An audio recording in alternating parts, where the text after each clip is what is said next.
Again, I just want to say welcome to all of you who are joining us today.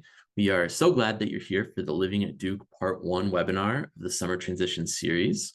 My name is Dalton Dye, and I'm an Associate Director with New Student and Family Programs at Duke University, and we're thrilled that you've taken some time out of your day to join us for this webinar.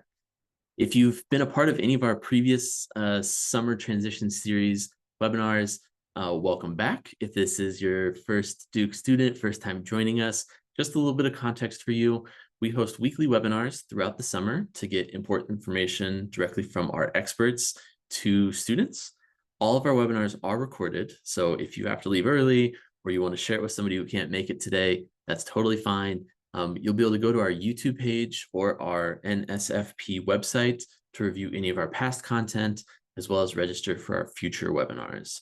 We will also send out the recordings to all of the students in our weekly digest, so they can expect to see that in their email next week. Today, we've invited some colleagues from our housing assignments team to answer questions and share insights about what to expect on campus this fall with QuadEx, the housing application process, as well as housing accommodations. Before I would turn it over to them, I do want to give you a heads up that, as I mentioned, we'll be recording the webinar and posting it online as soon as we're finished with it.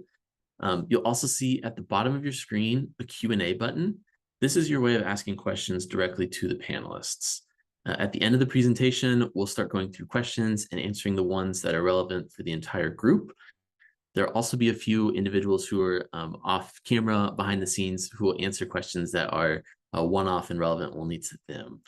So feel free to start dropping your questions in as we begin moving through the presentation. And like I said, we'll have time for Q&A at the end of the presentation.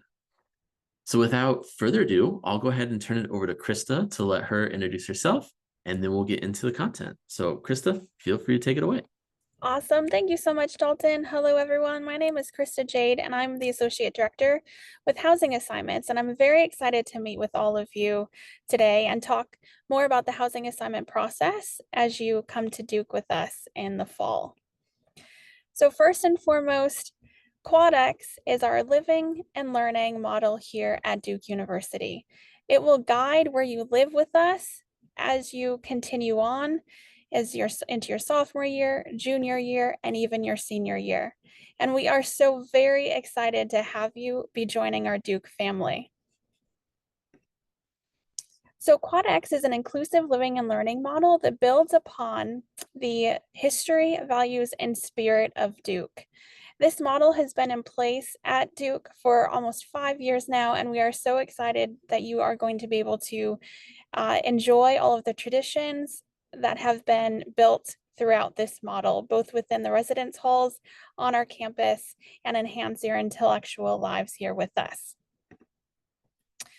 So first and foremost, the biggest impact you'll see and feel from QuadEx is the structure and community of where you live. You are assigned randomly to an East Campus neighborhood on East Campus where all of our first year students live, and you will then connect to a quad on our West Campus where you will live or have the opportunity to live at your sophomore, junior, and senior year. Here you can see those connections. So right away, the moment you receive your housing assignment, which you'll receive in June, and I'll share more about those dates soon, you'll know exactly where you'll be living throughout your tenure here at Duke. And right away, our upper class students are ready and excited to welcome you to campus and help bring you and fold you into the community that is their quad connection. So let's understand the housing application process in a little bit more detail. First, we have some important dates to keep in mind. The first one being is that the housing application is open currently, and over 1,000 of you have already applied for housing, so well done. There's nothing else that you need to do at this point. If you've not applied for housing yet, the housing application is available on the housing portal. We've also emailed you directly at your Duke email account with a link to the portal so you can navigate to the housing application on your own.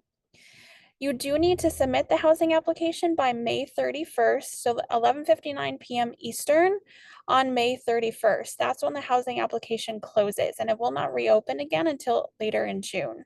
So if you want to receive your housing assignment with the rest of your peers that applied by the deadline as well, then you need to make sure you submit that housing application by May 31st.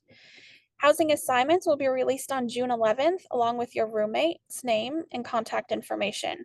All of this goes directly to your Duke email address. So you will hear me say this a few different times because it's really important to remember that at this point, moving forward, checking your Duke email address is the most important thing you can do to ensure that you are successful in your transition to Durham in the fall. So the housing assignment process. You'll receive your neighborhood and room assignment on June 11th, and it is completely random.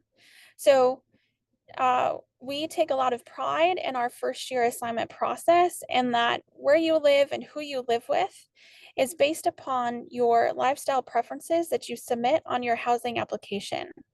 We are very successful in matching students almost 100% in their answers on their lifestyle preferences. And you can indicate also on the housing application if you have a single room preference and any gender preferences that you might have for your roommate or for your community, also on the housing application. I do want to highlight that single rooms are limited. So not all students who indicate preference for a single room will receive a single room assignment. We want all students who come to Duke to really experience having a roommate within a double occupancy bedroom, because there's so much that you will learn from that relationship that you navigate with someone whom you've never met before, who has life experiences that are completely different than your own. And we're also going to talk further about housing accommodations and housing exceptions. So I shared on the previous slide that all of your assignments are random. If you have needs that need to be met from a disability perspective or from a faith perspective, then there are two different processes that are in place to support you and ensure that your housing assignment meets your needs.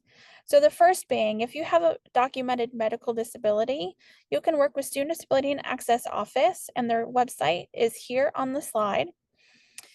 And you navigate their process and talk through what your housing needs are.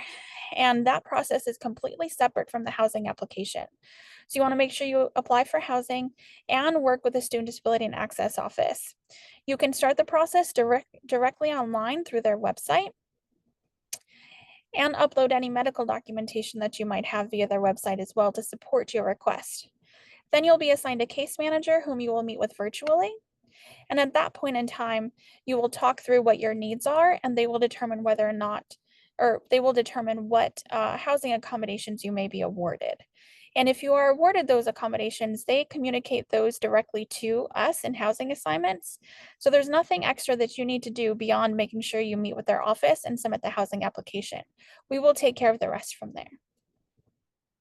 If you have any faith-based housing needs, then we have a form already on our housing portal that you can go and submit at any point in time.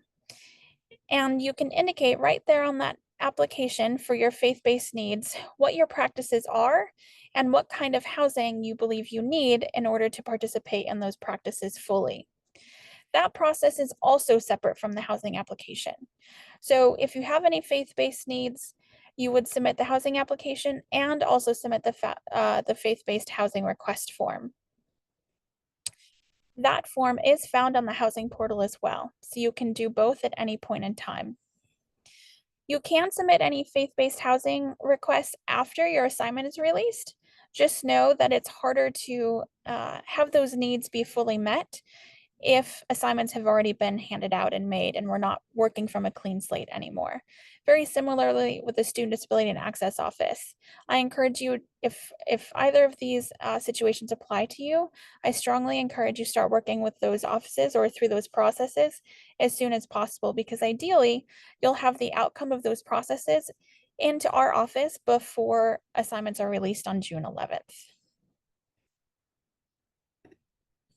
All right, so that was a kind of a very brief summary and purview of what our housing application and assignment process looks like.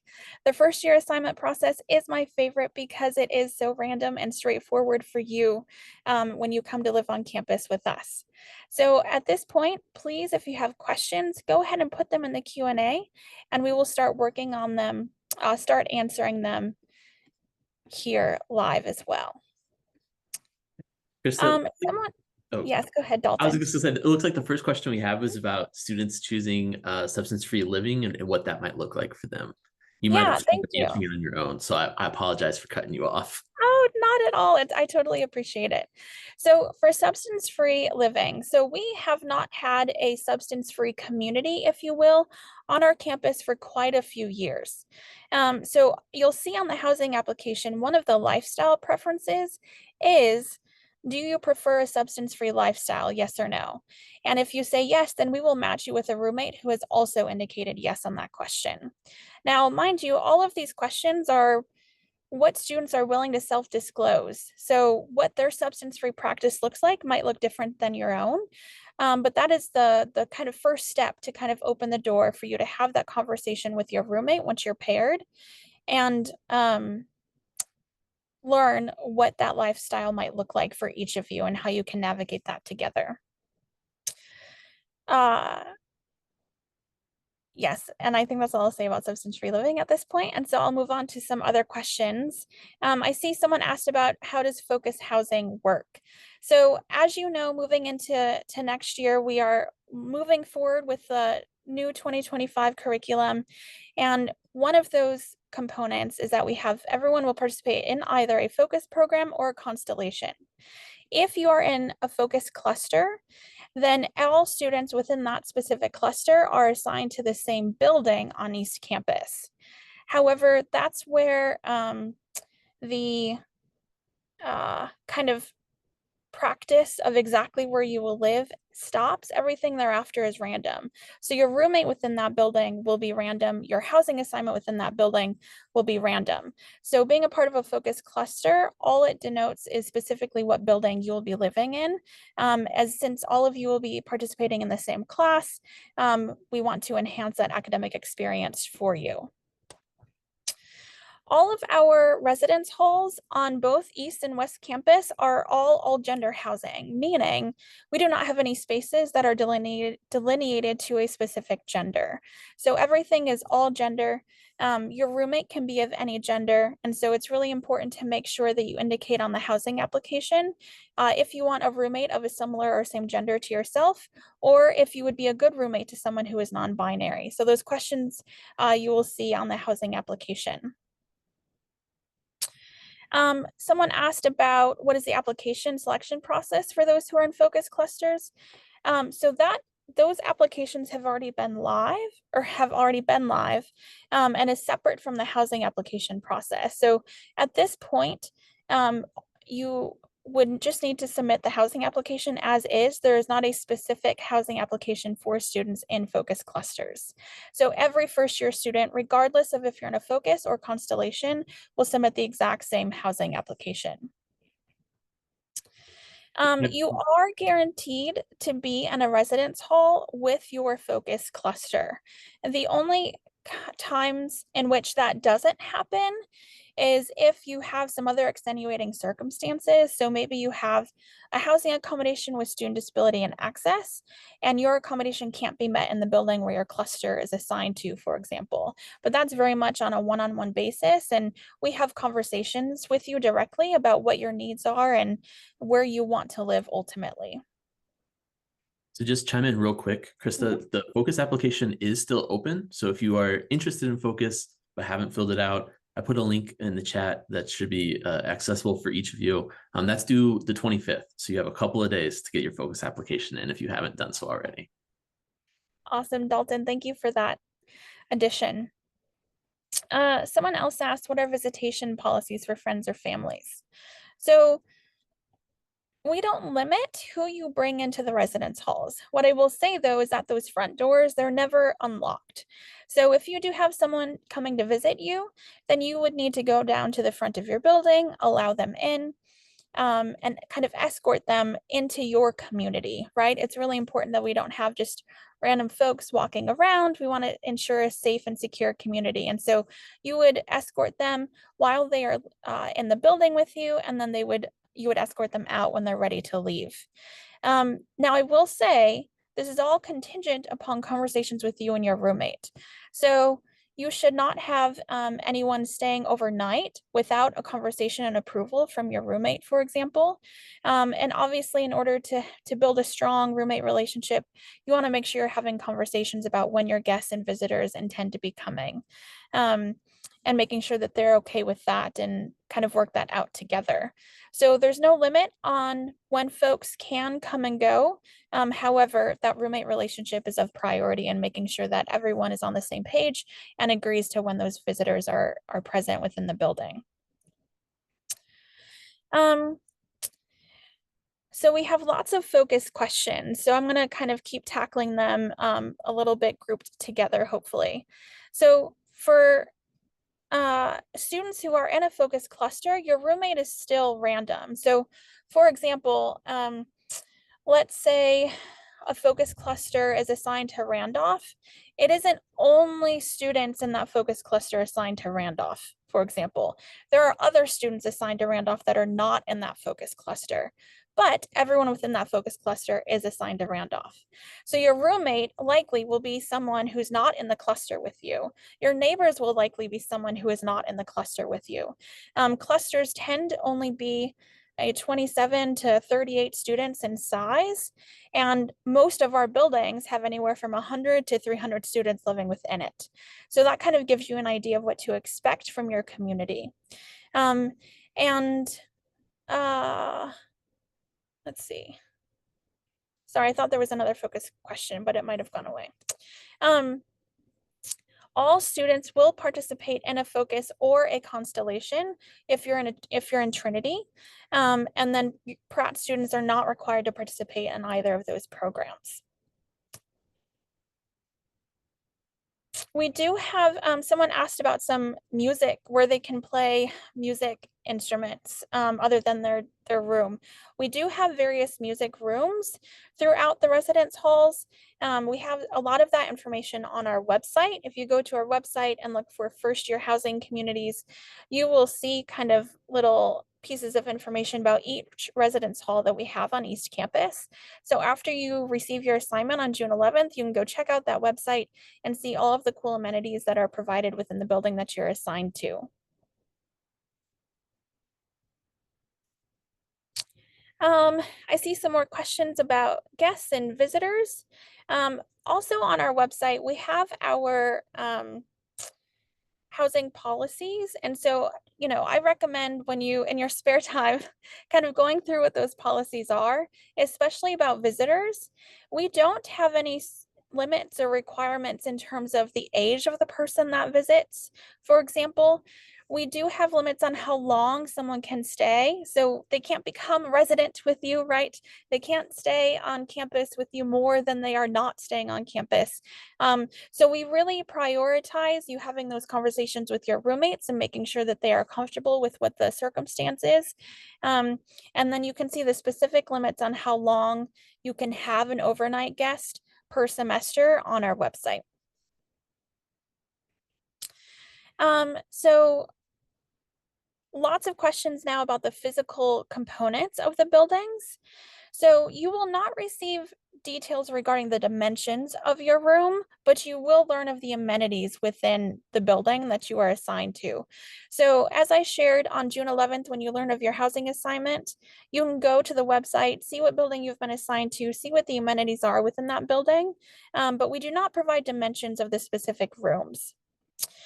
Most of our residence halls on both East and West Campus are not suite style. So they're majority of them are traditional style housing, meaning you have a corridor with double and single occupancy bedrooms and then a communal bath that you all share on that hall as well.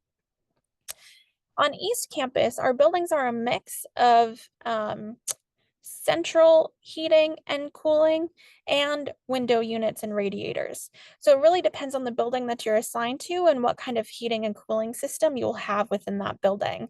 And that is also listed on the on our housing website for each building. It will dictate whether or not it's a central heating and cooling or it's a window unit. Someone asked a question more about the roommate selection process, so I will talk a little bit further about that. So it truly is based completely on your lifestyle preferences that you submit on the housing application. So on that housing application, you're asked about where you like to study. Do you like to keep a clean and tidy space? Do you prefer to live a substance-free lifestyle, for example? And then we match you with someone who has answered those questions the same way in which you have. There are also some questions that ask about gender and your gender preferences of the person that you're living with, etc. And so we also match based upon those preferences that you put on the housing application. All of that is done via our computer software system. And then each pairing is looked at by a staff member to make sure that the pairing ended up exactly how we wanted it to be. So on the front end, it's kind of very automated. And then we do a really careful, diligent job at looking at each pairing and making sure it's exactly how we want it to be. In an ideal world, right? And so we review those matches, make sure that they are good. And then we also, take a look at things like how many women ended up being assigned on this specific floor in Randolph? And is that a good balance? Do we want it to be that many women? And so we kind of look at gender breakdown across the buildings as well and make some changes based upon that. So starts out very automated, but then we have a very hands-on approach as we review all of those further. So Pratt students and Trinity students all live together. The only academic component that dictates an assignment is if you're in a focus cluster. Otherwise, all other kind of all other assignments are completely random. So regardless of what school you are a part of, what your intended major is, etc. Everything else thereafter is random. So Pratt students do not live in one specific location, for example. Everyone lives together.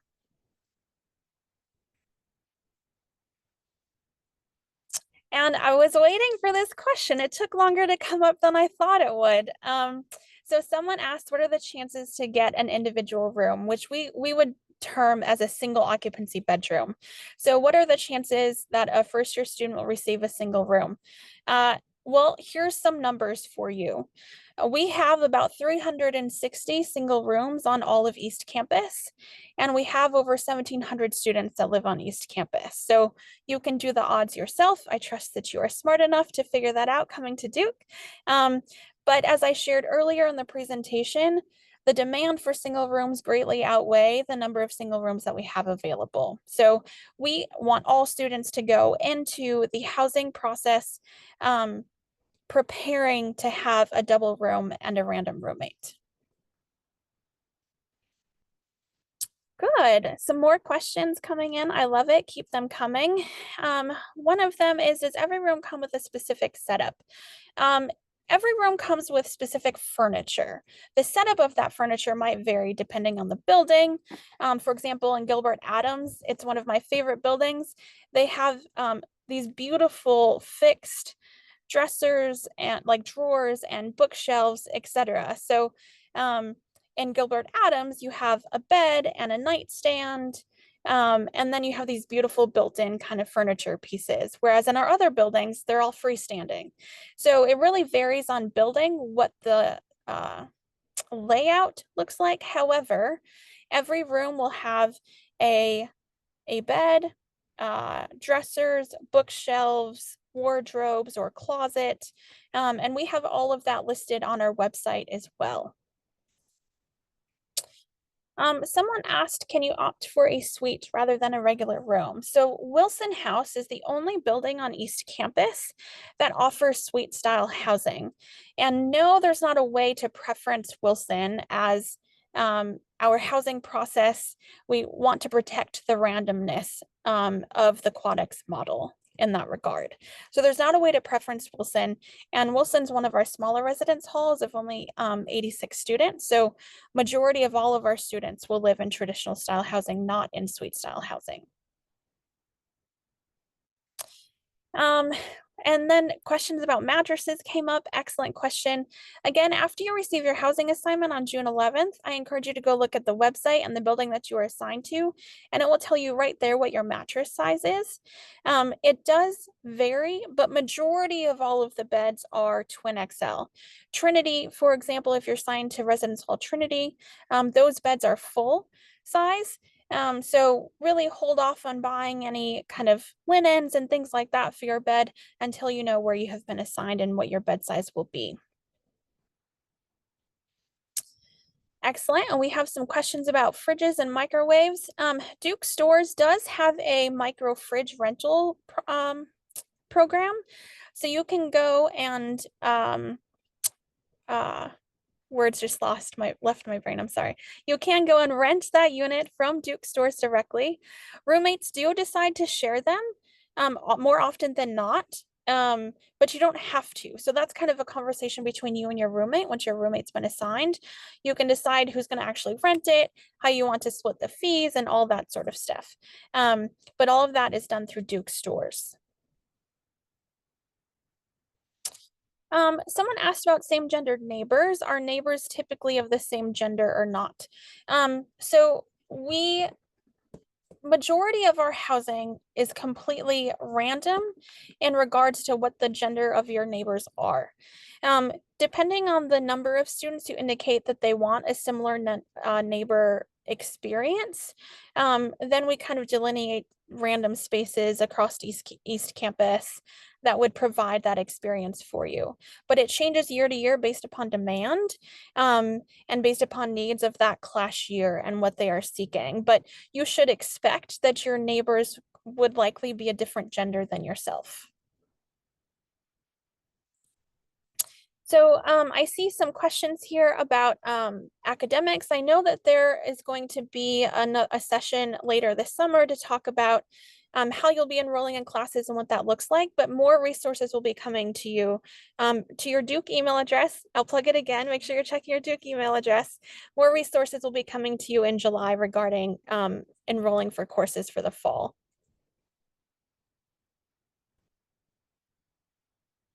Good. I've loved all the questions. Someone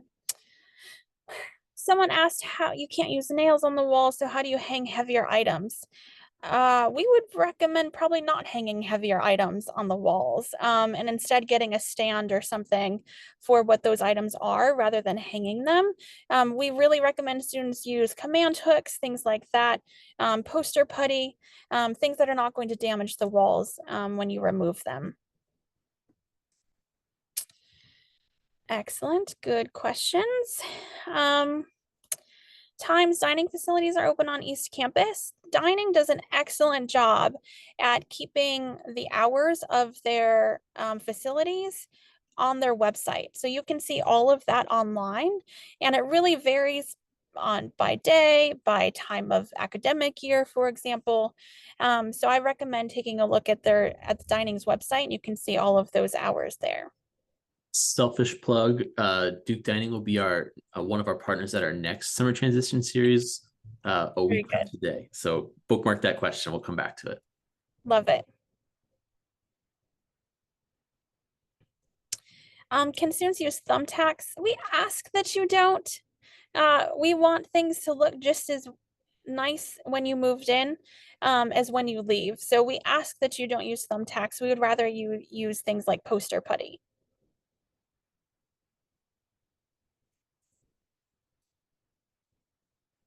Fantastic. If there's any more questions, we can hang out for a minute or two while you think about that. Yeah, I was gonna say, as questions have started slowing down, which is great. So thank you, Krista and team, did a great job at keeping those answered and us moving along. So we'll start wrapping up. If some other things trickle in, great, we can answer those. But as mentioned previously, this webinar was recorded. So if you missed any part of today's session, or if you want to share it with your fellow classmates and family members and friends, please take a look at our YouTube in the next couple of days. We'll transcribe the recording and we'll share it out as soon as that process is complete. Yeah, there's one last question here that kind of came in that I'll answer. As far as shipping stuff to the university, that is something that is an option for you. More details will be coming out later this summer. So again, keep your eye on an email for the move-in day logistics. Great.